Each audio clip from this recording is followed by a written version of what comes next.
এগুলা তো হাসিনাকে উচিত, আমাদের প্রাইম মিনিস্টার উচিত এই সমস্ত বেকুব নাদান জাহেল মন্ত্রীদেরকে মন্ত্রিসভা থেকে এগুলো আউট করিয়ে দেওয়া উচিত। কারণ এই জাহেল বেকুব মন্ত্রী, ওর তো মন্ত্রী তো থাকার কথা না। আরব দেশে একটা দুইটা খেজুর আর জমজমের পানি খাইলে আর কিছু খাওয়া লাগতো। বাজার ঘাট নিত্য প্রয়োজনীয় জিনিস, যেখানে অমুসলিম দেশে পর্যন্ত আমি দেখছি, ইউরোপ আমেরিকা পর্যন্ত দেখছি যে রমজানের পবিত্রতার জন্য তারা জিনিসপত্রের দাম কমাইয়ে দেয়, ডিসকাউন্ট দেয়, 20% 25% ডিসকাউন্ট দেয়। আর আমরা মুসলমান নামধারী দেশগুলা সেখানে ডিসকাউন্ট তো দূরের কথা, আমরা দ্রব্যমূল্যের দাম বাড়াইয়ে দিই।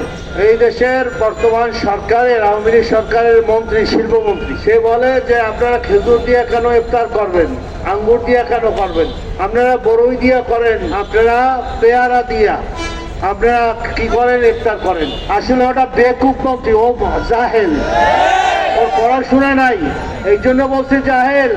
রাসূলুল্লাহ সাল্লাল্লাহু আলাইহি ওয়াসাল্লামের হাদিস আছে যে তোমরা তামার মানে খেজুর দ্বারা ইফতার করো, তাতে সারাদিন যে তোমরা কষ্ট করছো, পানি আর খেজুর খাইলে তোমার ভিতরে যে দুর্বলতা এসেছিল সেইটা সবলতা ফিরে আসে। আগে আরব দেশে, আমরা তো সেখানে পড়াশোনা করছি, আরব দেশে একটা দুইটা খেজুর আর জমজমের পানি খাইলে আর কিছু খাওয়া লাগতো। এই জাহেল বেকুব মন্ত্রী, ওর তো মন্ত্রী তো থাকার কথা না। মুসলমান দ্বিতীয় বৃহত্তম মুসলিমটা সেটা মন্ত্রী হইতে পারে না, একটা বেকুব নাদান জাহেল, যে খেজুরে কি উপকারিতা সেইটা সে জানে না। সে ওয়াজ করে যে বড়ই দিয়া ইফতার কর, পেয়ারা দিয়া ইফতার করো, মানে কতগুলা নামে মুসলমান এগুলা তো হাসিনাকে উচিত, আমাদের প্রাইম মিনিস্টার উচিত এই সমস্ত বেকুব নাদান জাহেল মন্ত্রীদেরকে মন্ত্রিসভা থেকে এগুলো আউট করিয়ে দেওয়া উচিত। যারা ধর্ম সম্পর্কে জানে না, খেজুরের গুণাগুণ সম্পর্কে জানে না।